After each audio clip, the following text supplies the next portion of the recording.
Hi viewers, welcome back to our channel Latika stories. మీకు కనుక నా స్టోరీ నచ్చినట్లయితే ప్లీజ్ లైక్ చేయండి, షేర్ చేయండి, సబ్స్క్రైబ్ చేయండి. అలాగే ఎవరైనా కొత్తగా స్టోరీని చూస్తున్నట్లయితే ప్లీజ్ లైక్ చేసి సబ్స్క్రైబ్ చేసి నా ఛానల్కి సపోర్ట్ చేయండి. ఇక ఈరోజు స్టోరీలోకి వెళ్ళిపోదాం. అశోక్ క్యాబిన్ డోర్ ఓపెన్ అవుతుంది. ఇషిక అని పిలుస్తాడు. ఆమె లేచి ఎస్ సార్. అశోక్ నార్మల్ టోన్లో రెడీ అయితే ఇంటికి బయలుదేరదాం. ఇషిక తలూపి బ్యాగ్ తీసుకుంటుంది. ఇద్దరు కలిసి ఆఫీస్ ఫ్లోర్ మీద నడుస్తుంటే మళ్ళీ కొన్ని చూపులు, కొన్ని గుసగుసలు. కానీ ఈసారి ఇషిక వాటిని ఏమాత్రం పట్టించుకోదు. పార్కింగ్లోకి వచ్చేసరికి అశోక్ కార్ డోర్ ఓపెన్ చేస్తాడు. ఇషిక కూర్చుంటుంది. కార్ వెంటనే స్టార్ట్ అవుతుంది. కార్లో కొన్ని క్షణాల నిశ్శబ్దం తర్వాత ఇషిక, పూజకి నేనేం చేయాలి సార్? అశోక్ స్టీరింగ్ మీద దృష్టి పెట్టి నవ్వుతూ, అది అమ్మే చెప్తుంది. ఇషిక కూడా నవ్వుతుంది. కొద్దిసేపటికి కార్ అశోక్ ఇంటి ముందు ఆగుతుంది. గేట్ తెరిచి ఇద్దరు లోపలికి నడుస్తారు. ఇంట్లోకి అడుగు పెట్టగానే రామ్మ అని యమున గారు ప్రేమగా పిలుస్తారు. ఇషిక ముఖం వెలుగుతుంది. హాయ్ ఆంటీ అంటూ ఎటువంటి సంకోచం లేకుండా యమున గారిని ప్రేమగా హత్తుకుంటుంది. యమున గారు ఇషిక చేతిని పట్టుకుని, రామ్మ ఆంటీ, ముందు ఏం చేయాలో చెప్పండి. యమున గారు ప్రేమగా నవ్వుతూ, పూలు ఉన్నాయమ్మా, ముందు మాలలు కడదాం అని అంటారు. ఇషిక నేలపై కూర్చుని పూలు చేతిలోకి తీసుకుంటుంది. తెల్లని మల్లెపూలు, గులాబీలు, తులసి ఆకులు చాలా శ్రద్ధగా ఒక్కో పువ్వుని మాలగా కడుతూ ఉంటుంది. మధ్య మధ్యలో యమున గారిని చూసి, ఇలా సరేనా ఆంటీ అని అడుగుతుంది. యమున గారు చాలా బాగా చేస్తున్నావమ్మా అని చెబుతుంటే ఇషిక ముఖంలో సంతృప్తి కనిపిస్తుంది. తరువాత గడప దగ్గరకు వెళ్ళి పసుపు నీరు తీసుకుని సాంప్రదాయం ప్రకారం గడపలకు పసుపు రాస్తుంది. భక్తితో అన్ని పనులు చేస్తూ ఉంటుంది. అశోక్ దూరం నుంచే ఇషికను గమనిస్తుంటాడు. పూజకు కావలసినవన్నీ ఒక్కొక్కటిగా సర్దుతూ దీపాలు, అగరబత్తులు.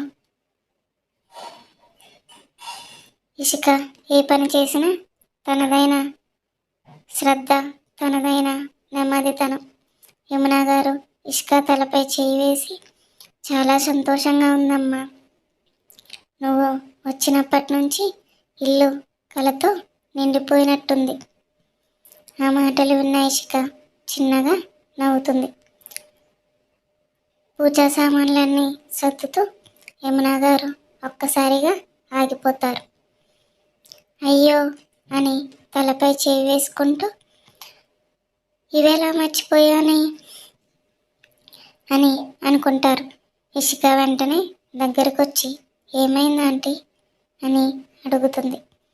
యమున గారు కాస్త టెన్షన్గా, కొన్ని వస్తువులు తీసుకురాలేదమ్మా, నువ్వు అశోక్ని తీసుకుని వెళ్ళి తెచ్చేస్తావా?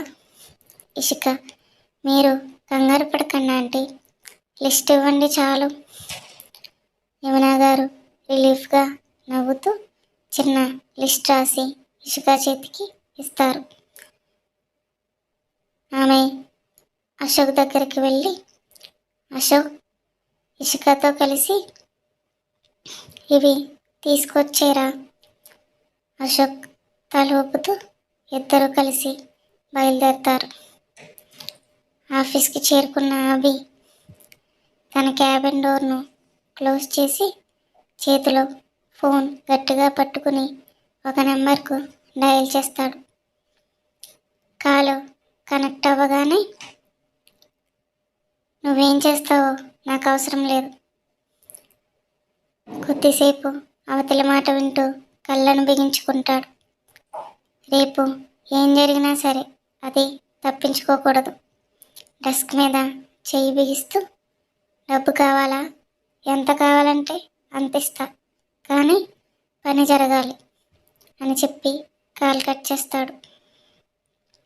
అభి అలానే కుర్చీలో వెనక్కి వాలుతూ, రేపటితో అన్నీ నా కంట్రోల్లోకి రావాలి అని తనలో తానే అనుకుంటాడు. వెంటనే అతని కళ్ళ ముందు ఇషిక ముఖం మెరుస్తుంది. ఒక్కసారిగా లేచి డెస్క్ మీద ఉన్న కీ తీసుకుని ఫోన్ జేబులో పెట్టుకుని క్యాబిన్ నుంచి వేగంగా బయటకు వస్తాడు. ఇషిక, వస్తున్నాను బేబీ. కారులో కూర్చొని కార్ స్టార్ట్ చేస్తాడు. ఈసారి నిన్ను నా నుంచి ఎవరు తప్పించలేరు అనుకుంటూ కార్ నడుపుతూ, అభి చేతిలో ఫోన్, స్క్రీన్ మీద ఇషిక ఫోటో. కళ్ళంతా ఆ ఫోటో మీదే ఉండడంతో ముందున్న కారు అతనికి ఆలస్యంగా కనిపిస్తుంది. ఒక్కసారిగా బ్రేక్ వేస్తాడు. కారు సౌండ్ చేస్తూ గట్టిగా ఆగుతుంది. జస్ట్ మిస్ అవుతూ ఉంటుంది. రోడ్ మీద కొంతమంది షాక్తో చూస్తారు. ముందు కారులో ఉన్న ఇషిక భయంతో ముందుకు వంగుతుంది. అశోక్ సార్ అని పిలుస్తుంది. అశోక్ వెంటనే కారు పక్కకు ఆపి డోర్ ఓపెన్ చేసి దిగుతాడు. కోపం, టెన్షన్ రెండూ కలిపి, ఏయ్, నీకు డ్రైవింగ్ వస్తుందా లేదా? ఇలా నడిపితే ఎవరికైనా ప్రమాదం అని అరుస్తాడు. ఇషిక కూడా కారు నుంచి వెంటనే కిందకు దిగుతుంది. ఆమె ముఖంలో ఇంకా భయం ఉంది. అదే సమయంలో కార్ డోర్ ఓపెన్ అవుతుంది. అభి బయటకు వస్తాడు. అశోక్ మాటలు ఆగిపోతాయి. అశోక్, ఇషిక కార్ నుంచి దిగిన అభిని చూస్తూ ఇద్దరికి కళ్ళల్లో కోపం మండిపోతుంది.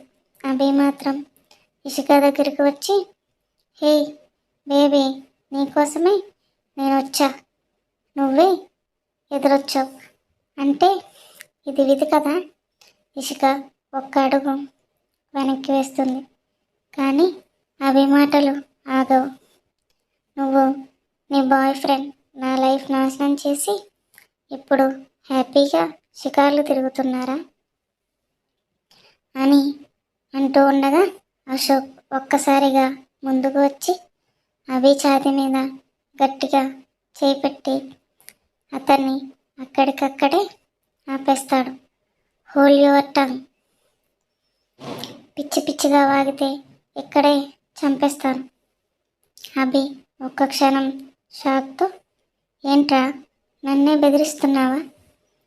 అశోక్ చేతి పట్టు ఇంకా బలపడుతుంది. బెదిరింపా? బెదిరింపు కాదు, ఇది వార్నింగ్. ఇషిక వెనక నుంచి అశోక్ చేతిని పట్టుకుని, అశోక్ ప్లీజ్. అశోక్ ఇషిక కళ్ళల్లోకి చూస్తూ, భయపడకు అంటాడు. అభి, ఇషిక, నిన్ను నేను వదలను.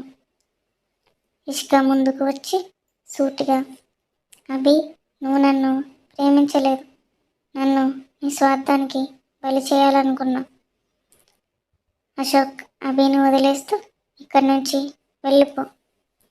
మళ్ళీ మా ముందుకు వచ్చి కనిపిస్తే నీకు వేరే ఆప్షన్ ఉండదు అంటాడు. అభి కళ్ళల్లో కోపం మంటలు పిడికిలు బిగిస్తూ, ఏంట్రా, నువ్వు నన్ను బెదిరిస్తున్నావా? అదే క్షణంలో అభి ఫోన్ మోగుతుంది.